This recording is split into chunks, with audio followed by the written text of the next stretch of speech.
Why did Mr. Harrison always smile? That was the question on everyone's mind at the big city bank. He was the janitor, the man who cleaned the floors and emptied the trash. His job was not easy, and his clothes were old. Yet, a gentle, happy light always seemed to shine from his eyes. No one knew his secret, a secret so big it could change everything. Mr. Samuel Harrison was a simple man. He lived in a small apartment on the quiet side of town. Every morning he woke up before the sun. He made a small breakfast, usually toast and tea. He would sit by his window watching the city slowly wake up. His life was a routine, a simple pattern he followed every day. But Mr. Harrison was not unhappy. He found joy in small things, like the warmth of his tea or the friendly wave from a neighbor.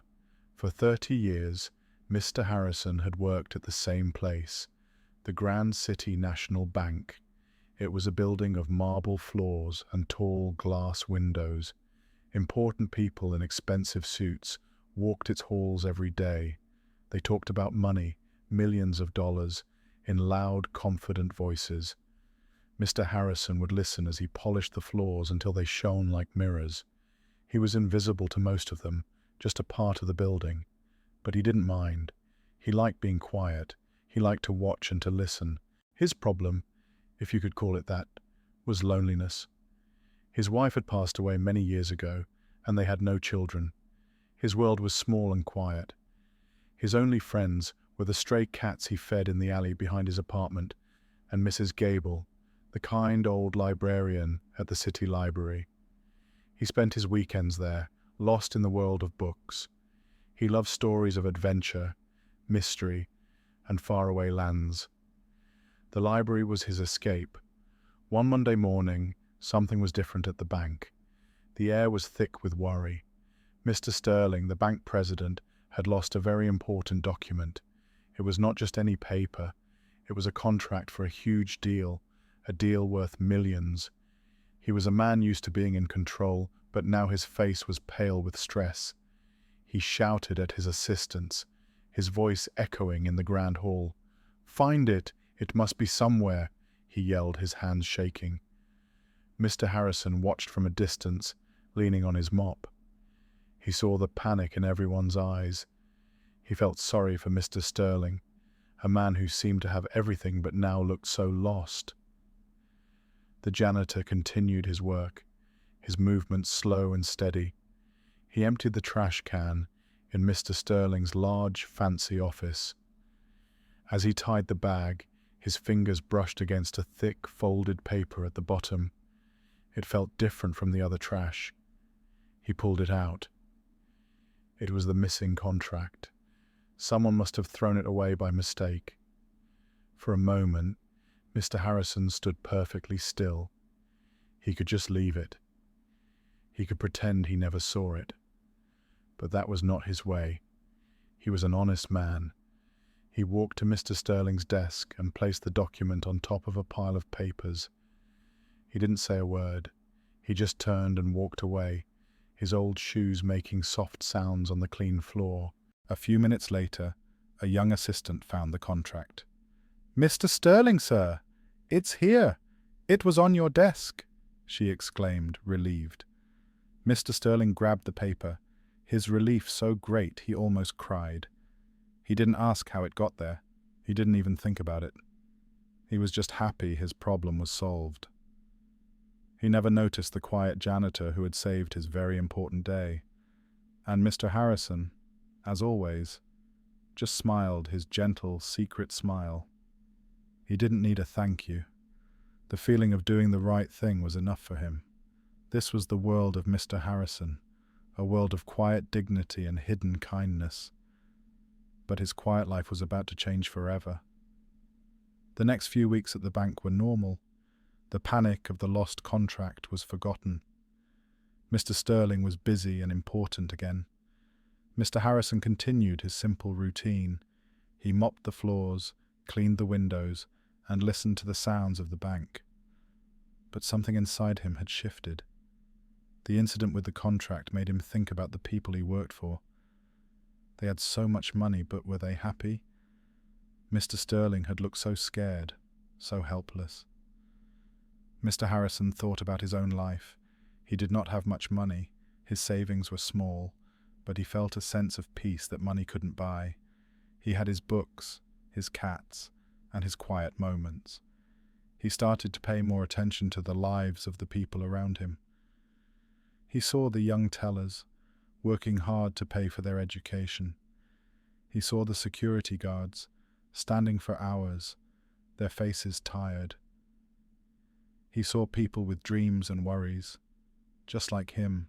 One afternoon, a young woman named Sarah was crying softly at her desk. She was a new employee, and she had made a big mistake. She had given a customer the wrong amount of money. It was a $1,000 error. She was terrified she would lose her job. The manager was scolding her, his voice sharp and unkind. Mr. Harrison was cleaning a nearby window. He could see the whole scene. He saw Sarah's tears and the manager's anger. His heart ached for her. He knew what it was like to feel small and scared. Later that day, as he was emptying the trash, he saw an envelope in the bin near Sarah's desk. It was her letter of resignation. She was planning to quit. That evening, Mr. Harrison went home and thought for a long time. He couldn't fix Sarah's mistake, but maybe he could help her. The next day, an anonymous deposit was made into the bank's account. It was for exactly $1,000. A small note came with it. The note said, "Everyone makes mistakes. Give the young woman a second chance." The bank manager was stunned. He didn't know where the money came from. It was a mystery. Because the bank did not lose any money, he decided to give Sarah another chance. He called her into his office. He was much kinder this time. Sarah was so grateful she cried again, but this time they were tears of joy. She never found out who helped her. The story of the anonymous angel spread through the bank, a whisper of hope and kindness. Mr. Harrison heard the whispers as he worked. He just smiled his quiet smile. He had used a part of his small savings to help Sarah. It was a lot of money for him, but seeing her happy face was worth more than any dollar amount. This act of secret giving filled him with a new kind of joy. It was a powerful, wonderful feeling.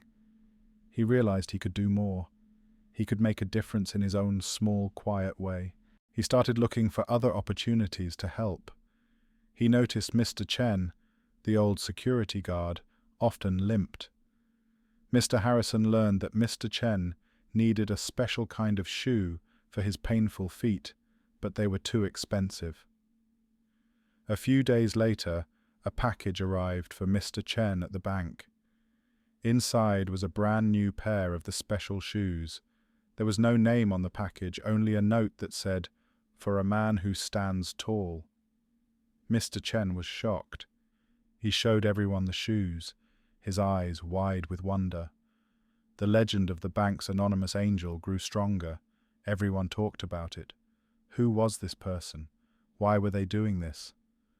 The mystery brought a new feeling to the bank. People started being a little kinder to each other. They smiled more. They helped each other more. The secret acts of one quiet janitor were changing the entire atmosphere of the Grand City National Bank. Mr. Harrison, the invisible man, was slowly becoming its heart. The mystery of the anonymous angel continued for months. Small, thoughtful gifts kept appearing. A collection of rare stamps for a mailroom clerk who loved the hobby. A new warm coat for the cleaning lady who worked the night shift. Each gift was personal, showing that someone was paying attention, someone cared.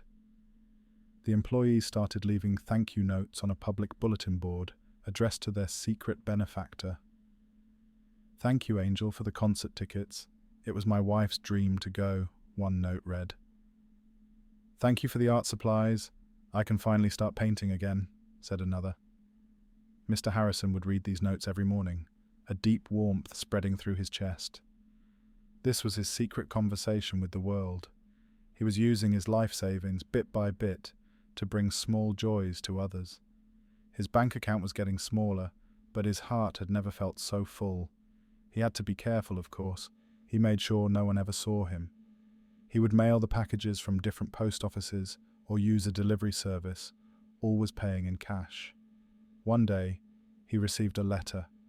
It was not a bill or an advertisement. It was a thick, official-looking envelope from a law firm. He opened it with slightly trembling hands. The letter was about his cousin, Walter, a man he hadn't seen in over 40 years. Walter had been a very successful investor, a man who had built a massive fortune. Mr. Harrison remembered him as a quiet, clever boy. The letter said that Walter had passed away. And then came the part that made Mr. Harrison sit down, his legs suddenly weak. Walter had no wife or children. He had left his entire fortune to his only living relative, Samuel Harrison. The letter spoke of an inheritance. An inheritance is a large amount of money left to someone by a person who has died.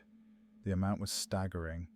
It was a number with so many zeros, Mr. Harrison had to read it 3 times to believe it.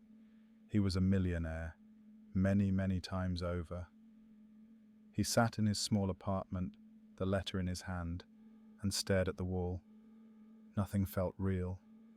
A millionaire? Him? The quiet janitor? He thought about his old, worn-out work clothes hanging in the closet. He thought about his simple meals of toast and tea. He looked around his tiny living room. He could buy a mansion now. He could buy a fancy car. He could quit his job and travel the world, just like in the books he loved to read. But as the initial shock faded, a different feeling began to settle in. It wasn't excitement. It was fear. This money was too big. It was a responsibility. It could change everything. Would it change him? Would he become like the stressed, unhappy, rich people he saw at the bank? He thought about his secret life as the anonymous angel. Those small acts of giving brought him so much happiness. What would he do with all this money? For a week, he told no one. He went to work as usual. He polished the same marble floors. He emptied the same trash cans. He was now the richest person in the entire building, richer even than Mr. Sterling. But no one knew.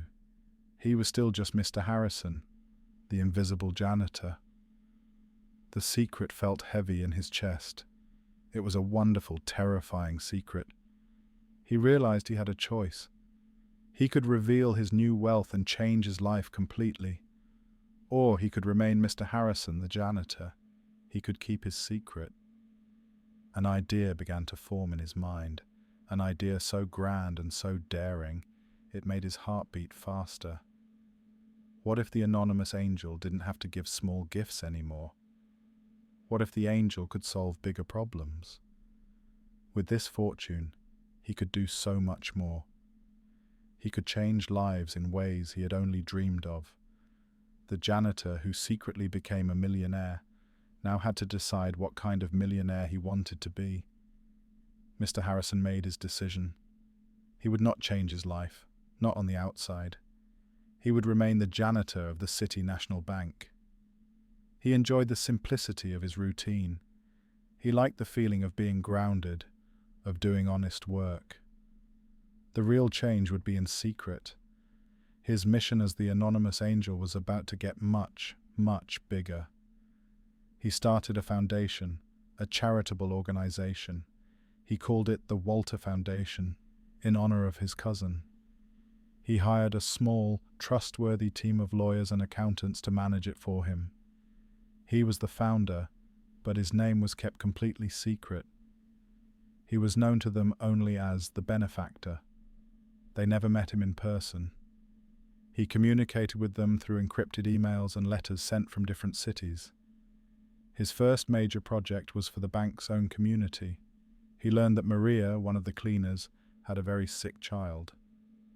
The little boy needed a special surgery, an operation that was incredibly expensive. The insurance company would not pay for it. Maria was heartbroken, working 2 jobs and still unable to save enough money. She was losing hope. Through his foundation, Mr. Harrison arranged for the full cost of the surgery to be paid. An official from the Walter Foundation called the hospital and settled the entire bill. They told the hospital it was an anonymous donation. When Maria found out, she couldn't believe it. She fell to her knees in the hospital hallway, weeping with relief and gratitude. Her son would have his surgery. He would get better. The news of this miracle spread through the bank like wildfire. An anonymous foundation had paid for the surgery. The employees were amazed. The bank angel was now performing miracles. The atmosphere of kindness that had started with small gifts grew even stronger. People felt like they were part of something special, something magical. Mr. Harrison saw Maria at work a few weeks later. She was smiling, a real bright smile that reached her eyes. She looked 10 years younger. She didn't know he was the reason for her happiness, but when she saw Mr. Harrison, she stopped. "Good morning, Mr. Harrison," she said, her voice full of warmth. "You always look so happy. It's nice to see." "It is a good day, Maria," he replied, his own smile wider than usual. That simple exchange was more valuable to him than all the money in his bank account. His next project was even bigger. The neighborhood where many of the bank's lower-paid employees lived had a community center that was old and falling apart. The roof leaked, the paint was peeling, and there were not enough books or computers for the children. The city had no money to fix it. The Walter Foundation stepped in. They contacted the city with a proposal. The foundation would pay for a complete renovation of the community center. They would build a new library, a computer lab, a sports area, and a small garden. The city officials were shocked and delighted. They agreed immediately. Construction began a month later. Mr. Harrison would sometimes walk by the site on his way home from work. He would stand across the street, watching the old building transform. He saw the happy faces of the neighborhood children, excited for their new center. He felt a deep sense of purpose, a feeling that he was healing a small part of the world. But keeping such a big secret was not easy. It created a strange conflict in his life. At the bank, he was the humble janitor, cleaning up after people who were in reality far less wealthy than he was. One afternoon, Mr. Sterling, the bank president, was in a bad mood. He had spilled coffee on the floor of his office.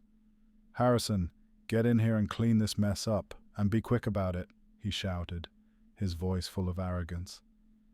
Mr. Harrison came in with his mop and bucket. He didn't say a word. He just cleaned the floor. As he worked, Mr. Sterling was on the phone, complaining loudly about a donation request he had received. Yes, another charity wanting money. It was from some new group, the Walter Foundation. They want a donation for the community center project, as if I would give my money to that. Mr. Harrison froze for a second. He, the man cleaning the floor, was the founder of that very foundation. The bank president was unknowingly insulting the richest man in the building. A small, ironic smile touched Mr. Harrison's lips. He finished cleaning, said, "It's all clean now, sir," and left the office. The secret gave him a strange kind of power, a quiet confidence. He didn't need Mr. Sterling's respect. He knew his own worth, and that was enough.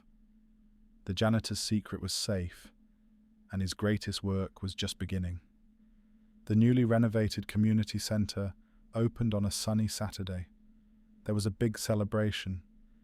The mayor gave a speech, thanking the mysterious Walter Foundation for its incredible generosity. Families from the neighborhood explored the new library, the bright playroom, and the computer lab. Children laughed as they ran around the new playground. It was a day of pure joy. Mr. Harrison was there, of course. He didn't stand at the front with the important people. He stood at the back of the crowd, wearing his usual simple clothes and a baseball cap pulled down low. He looked like any other resident of the neighborhood. He watched as Maria's son, now healthy and strong after his surgery, kicked a soccer ball in the new sports area. He saw Sarah, the young bank teller he had helped long ago, volunteering in the new library, reading a story to a group of children. His heart felt like it would burst with a quiet, profound happiness. This was real. This was meaningful. This was better than any mansion or fancy car. He felt a tear roll down his cheek, but it was a tear of joy. He had built this. His secret, his money, had created this beautiful place of hope. But a new problem was emerging. A young, ambitious journalist named Kate Miller was at the opening ceremony. She worked for the city's biggest newspaper. The story of the anonymous Walter Foundation and its mysterious benefactor fascinated her. Who was this person pouring millions into the city with no desire for recognition? It was the biggest mystery in town, and Kate was determined to solve it. Her investigation began. She was very smart and very persistent. She started by looking into the life of Walter Harrison, the man the foundation was named after. She found that he was a brilliant but very private investor who had recently passed away. The public record showed he had left his entire fortune to a single heir, but the name of the heir was sealed by the court, protected for privacy. This only made Kate more curious. She started looking for any living relative of Walter Harrison. Her search led her to one name, Samuel Harrison, a distant cousin. But when she found his address, she was confused. It was a small, modest apartment in a working-class neighborhood. His occupation was listed as a janitor at the City National Bank. It didn't make sense. Could a simple janitor be the secret millionaire philanthropist? It seemed impossible. Kate decided to visit the bank. She didn't say who she was. She just sat in the lobby, pretending to wait for an appointment. She watched Mr. Harrison as he worked. She saw a kind-looking old man, moving slowly, carefully polishing the floor. He smiled at people, but most of them didn't seem to notice him. He looked ordinary, simple, and poor. Kate thought her theory was wrong. This couldn't be the man. But then she saw something interesting. She saw Maria, the cleaner, stop and talk to Mr. Harrison. Maria's face was full of light and happiness. Kate had covered the story of Maria's son and his miraculous, anonymously funded surgery. She saw the genuine warmth in their brief conversation. Then she saw Mr. Chen, the security guard, walk by. He saw Mr. Harrison and gave him a big, friendly smile, pointing to his comfortable-looking shoes. Kate was a journalist. She was trained to see details others missed. She saw a pattern. The people who had been helped by small, anonymous gifts in the past all seemed to have a special, warm connection with this quiet janitor. Was it just a coincidence, or was there something more? Her instincts told her she was on the right path. She decided to follow Mr. Harrison. For several days, she watched him from a distance. She saw his simple routine: work, home, the grocery store, the library. He lived the life of a man with very little money. There was no sign of wealth. But Kate was patient. The climax was approaching. Mr. Harrison's biggest secret was in danger of being exposed. The quiet life he had worked so hard to maintain was about to be challenged. The journalist was getting closer and closer to the truth. Mr. Harrison, unaware, continued his double life, not knowing that the world he had carefully built was about to face its greatest test. The moment of truth arrived on a cold, rainy evening. Mr. Harrison was on his way home from the library, his favorite bag of books in his hand. He had a weekly routine. Every Tuesday he would visit Mrs. Gable, the head librarian. But this was not just a social visit. Mrs. Gable was more than just a friend. She was the one person in the world who knew his secret. She was an intelligent, discreet woman, and Mr. Harrison trusted her completely. She helped him manage his secret communications for the foundation. He would give her letters, and she would mail them from different locations for him. She was his partner in his grand secret project. That evening, he had a particularly important document to give her. It was the plan for his next project, a scholarship fund for underprivileged students, a project worth $10 million. As he walked toward the library's back entrance, where he always met Mrs. Gable, he felt a strange sense of being watched. He dismissed it as just a feeling, the kind one gets on a dark, rainy night. He met Mrs. Gable under the small awning. "Good evening, Samuel," she whispered, taking the large envelope from him. "Are you sure about this? $10 million is a lot of money." "The children deserve it, Eleanor," he said softly. using her first name. "And education is the one thing no one can ever take away from them." From across the street, hidden in the shadows of a doorway, Kate Miller watched. She had followed him. She couldn't hear what they were saying, but she saw the exchange. She saw the humble janitor hand over a thick, official-looking envelope to the librarian. It was not a library book. It looked important, businesslike. Her heart started to beat faster. This was it. This was the connection she was looking for. She raised her camera, which had a powerful zoom lens. She started taking pictures. She captured the moment of the handoff. She got a clear shot of Mr. Harrison's face, his expression serious and purposeful. She got a shot of Mrs. Gable, looking at him with respect and admiration. This was her proof. Suddenly, a gust of wind blew Mr. Harrison's baseball cap off his head. It landed in a puddle on the street. Without thinking, he stepped off the curb to get it. At that exact moment, a car came speeding around the corner, its tires screeching on the wet pavement. The driver didn't see him. "Samuel, look out!" Mrs. Gable screamed. The car was just a few feet away. Mr. Harrison froze like a deer in the headlights. There was no time to react. This was the climax of his story, the moment where everything came to a head. He was about to be hit by the car. But then, something unexpected happened. A young man, who had been walking just behind Mr. Harrison, reacted with incredible speed. He lunged forward, pushing Mr. Harrison hard. The janitor stumbled and fell onto the sidewalk, out of the car's path.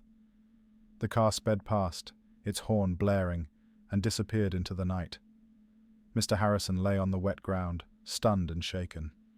The young man who had saved him was breathing heavily. "Are you okay, sir?" he asked, helping Mr. Harrison to his feet. I think so," Mr. Harrison stammered. "Thank you. You saved my life." Kate Miller lowered her camera, her own heart pounding. She had just witnessed a near tragedy, but she had also witnessed an act of heroism. She looked at the young man who had saved the janitor. He looked familiar. She recognized him from a picture in the newspaper. He was one of the first recipients of a scholarship from the Walter Foundation. He was a bright student studying to be a doctor, and the scholarship was the only reason he could afford to go to university. The young man didn't know who Mr. Harrison was. He just saw an old man in danger and acted. He had, in a beautiful twist of fate, saved the very man who had made his dreams possible. Kate stood in the shadows, the camera heavy in her hands. She had the story of a lifetime. The janitor millionaire. She had the pictures. She could expose him to the world. She could become famous. This was her biggest professional challenge. What should she do? Should she publish the story and destroy the secret, private world of this kind, generous man? Or should she protect him? Her decision would change everything.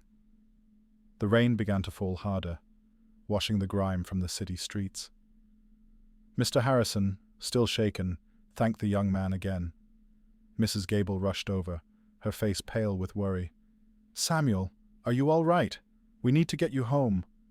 The young student, seeing that Mr. Harrison was in good hands, simply nodded and walked away into the night, unaware of the incredible connection he shared with the old man he had just saved. Kate Miller watched him go. Then she looked at Mr. Harrison. He looked so vulnerable, so ordinary. He was just an old man who had almost been killed. He wasn't a celebrity or a powerful CEO. He was a man who found joy in giving, a man who wanted nothing in return. Publishing his story would turn his life into a circus. Reporters would follow him everywhere. People would ask him for money. His peace, the very thing that allowed him to do his good work, would be destroyed. She thought about her own ambition, her desire for a big career-making story. She weighed it against the quiet goodness of this one man. What was more important, her fame or his mission?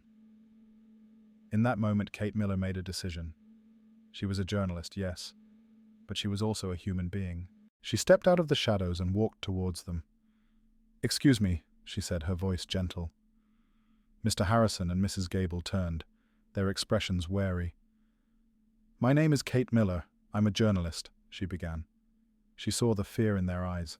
"Don't worry," she said quickly. "Your secret is safe with me." Mr. Harrison stared at her, confused. "My secret?" "I know," she said softly. "I know about the foundation. I know everything." She held up her camera. I have the proof right here, but I'm not going to publish it.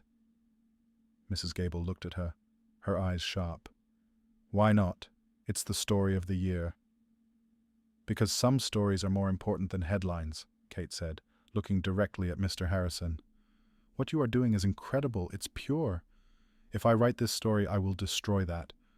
I don't want to do that. The world needs more people like you, not fewer. Relief washed over Mr. Harrison's face, so profound it almost brought him to his knees for the second time that night.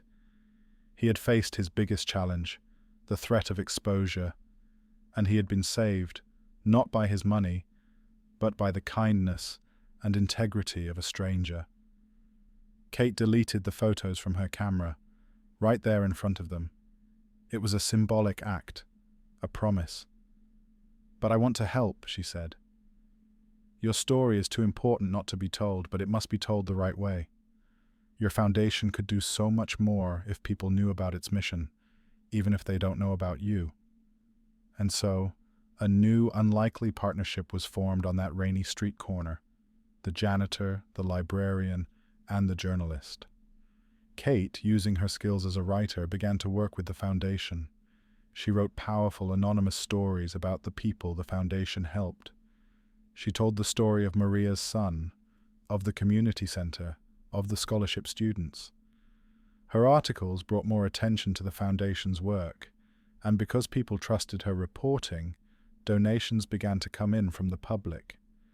People wanted to be a part of the goodness, a part of the anonymous angel's mission. The foundation grew, its ability to help expanding far beyond what Mr. Harrison could have done alone. His secret remained safe, but his impact on the world became more visible than ever. Years passed. The city changed for the better, in small but significant ways, thanks to the work of the Walter Foundation. New parks were built in poor neighborhoods. A free health clinic opened its doors. A program was started to help the homeless find work and housing. The foundation became a legend in the city, a symbol of hope and selfless generosity. Its founder remained a complete mystery, known only as the benefactor.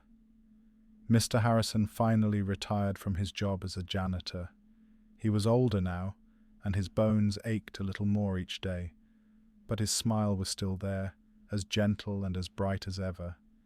He lived in the same small apartment, though he had renovated it to be more comfortable. He still fed the stray cats in the alley and spent his afternoons at the library, surrounded by his beloved books. His life was still simple, but it was no longer lonely. He had a small, close circle of friends in Mrs. Gable and Kate Miller. They would meet for tea every week, talking about the foundation's latest projects and the good they were doing in the world. He was the quiet, invisible center of a massive web of kindness that touched thousands of lives. One sunny afternoon, Mr. Harrison was sitting on a park bench. The park was one his foundation had built. He watched children playing on the swings and families having picnics on the grass. He was no longer just an observer of life. He was a creator of its happiest moments. A young woman sat down on the other end of the bench. She was holding a thick textbook. He recognized her face from a picture Kate had shown him. She was one of the top students in the Foundation's scholarship program, studying to be an environmental engineer. She noticed him looking at the park. "It's a beautiful park, isn't it?" she said with a friendly smile. "It's amazing what the Walter Foundation has done for this city. I have a scholarship from them. They changed my life." Mr. Harrison's heart swelled with a familiar warmth. "Yes," he said, his voice a little thick with emotion. "They certainly have." She looked at him.